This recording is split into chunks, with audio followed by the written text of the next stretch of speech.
Hi everyone, my name is Mary Lou Areño. Welcome back to my channel, The Teacher's Best Friend. For today's episode, I'm going to share with you the IEP process or the Individualized Education Program process Part 2. This information is helpful for all educators, whether you are a general education teacher or a special education teacher, and other professionals can also benefit from the information, especially the school administrators, parents, service providers, and even the advocates.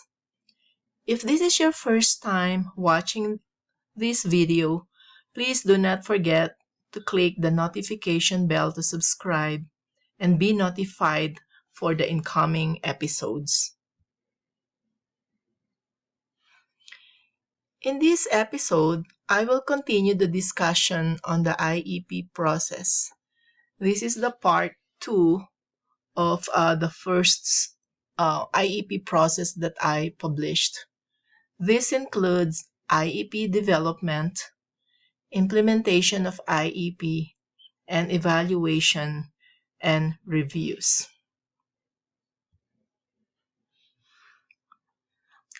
IEP development is quite a lengthy procedure, and I will take time to discuss it in detail. In this step, I will cover the following areas: the components of the IEP, writing goals, accommodations and modifications, IEP services, and the continuum of services from least restrictive environment to a more restrictive environment. What are the components of an IEP?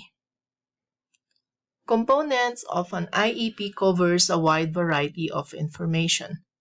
Number 1 is the basic information that are confidential in nature, which includes the student's demography like name, age, gender, grade level, school name, and other relevant information regarding the student.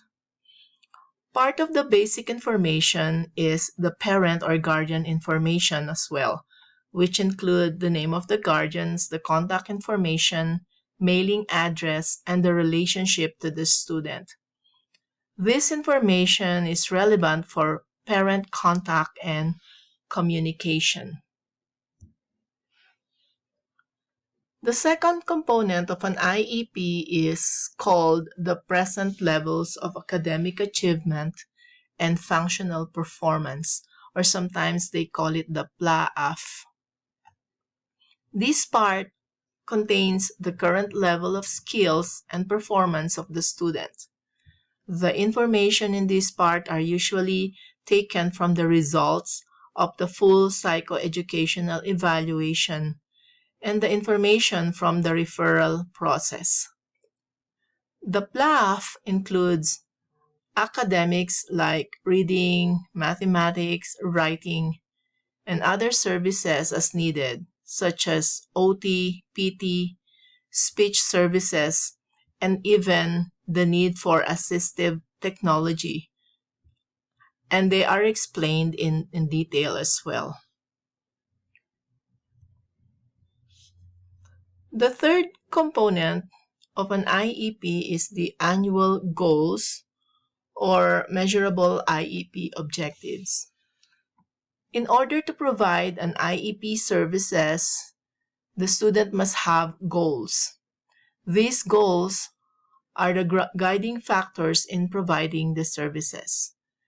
The purpose of writing goals is to know what services is needed and how much services should be provided, like how much time and the frequency of service, who will provide the services, who will monitor the progress, what measurement to use to monitor the growth of the student, or how are you going to measure the progress to know whether the student is making progress on the goals set in the IEP. So this is very important part in the IEP component.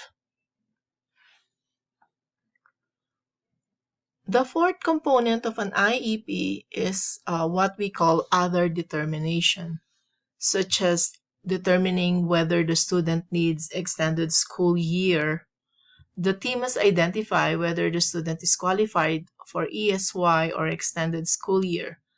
This is important to ensure that free and appropriate public education for the students is given, and to ensure that the students will not regress if there is an interruption in the education, such as during summer break or spring break or fall break. Other determination also includes some statements of parents' notification. How are you going to notify or communicate to the parents the progress of the student? Another area is the statement of potential harmful effects or the impact statement of the placement. What will be the impact of this IEP services placement to the student? So those are some areas that needs to be determined in an IEP. The fifth component of an IEP is the educational services, which include the type of services like reading, math, writing. You also need to identify who will provide the services. Is it the SPED teacher, or is it the paraprofessional, or the general educator, or all of them? We need to indicate also the frequency of services, such as the number of hours per day or per week. Is it daily or 3 times a week or 2 times a week? And lastly, we need to indicate the setting of services. The setting should consider what is the least restrictive educational environment for the students, or the what we call LRE. Do we need to provide the services in one-on-one, or in a pull-out session, or in an inclusion setting with the other students, or in a self-contained class, or even in a residential, and so on? Educational services also include what we call related services, such as speech, therapy, OT, PT, counseling, and transition services. And transition is usually given to students that are 13 years old and above. Transition service is entirely a different topic for discussion, which is I can address probably in the future. And actually, I received some messages requesting to discuss the transition process in detail, which I will do in my future episodes.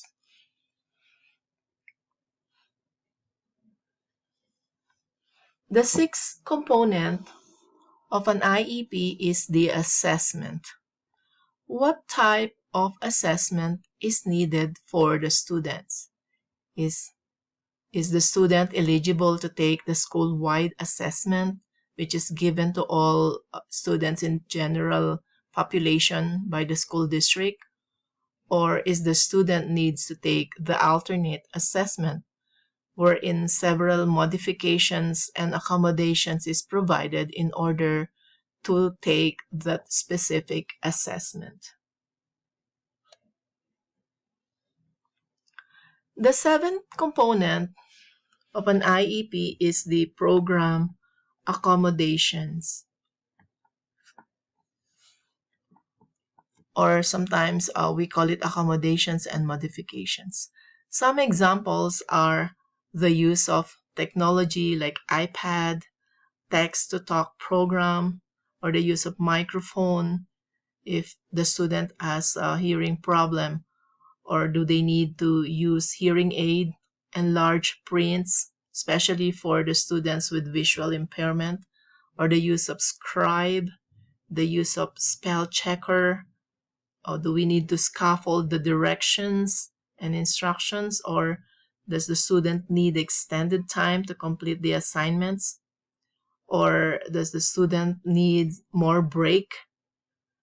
And sometimes use of manipulatives or special hand manipulatives or more visuals to aid the learning is necessary for some special ed students, and for most, preferential seating is also helpful.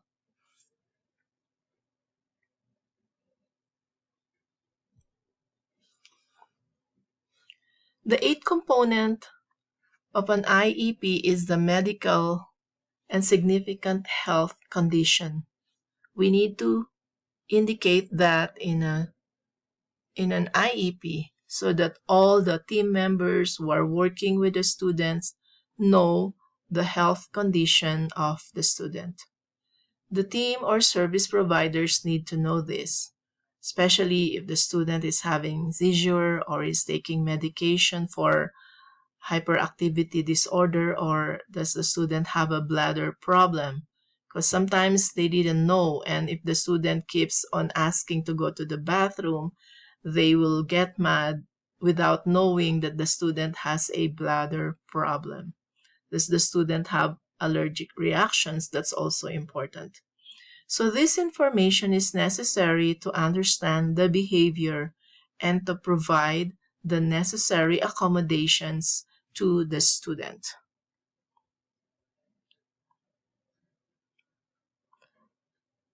The last component in the IEP is the IEP meeting participants.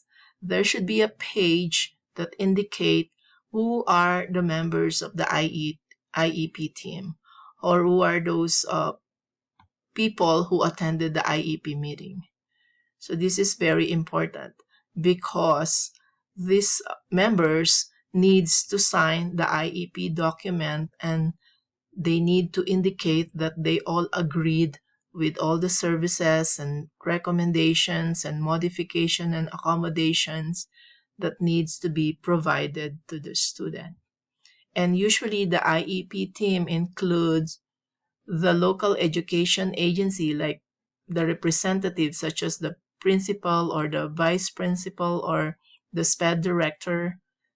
And we have the school psychologist, the general ed teacher, special ed teachers or paraprofessionals, and some related service providers, like if there is a need for OT, PT, or speech or counseling. Those staff needs to attend the meeting so they can be in the discussion and be informed what is in the IEP of the students. And if it is necessary, we also need to invite the student, especially if his age is appropriate, to understand and give recommendation for himself, what works for him. After understanding the components of an IEP, it is also important to consider the implementation of IEP. So it is not just a written document, but it is a document that needs proper implementation. This is where all components of an IEP come alive. It means whatever is written in the IEP, that is exactly what you need to implement in the services. And even whatever accommodations or modification written in the IEP, those needs to be provided by the teachers and other service providers. And failure to adhere to the written IEP of the student is a violation of the Individual with Disabilities Education Act, or the IDEA law. So we need to take note that IEP is the guiding document for the services that we need to provide to the SPED student. Lastly, I will discuss the evaluation and reviews. If you recall, one component of an IEP is the annual measurable goals or objectives of the students. In the evaluation and reviews of the IEP, it is necessary to conduct a periodic assessment and observation in order to monitor the progress of the students based on the goals written in the IEP. Documentation and data gathering is crucial. because this data will support the next IEP review and eligibility determination for the next meeting. Student IEP is valid for 1 year from the time it was written, and an annual IEP review should be scheduled at least a month before the current IEP expires. So, data gathering and documentation is a must if you are providing services to students with disabilities.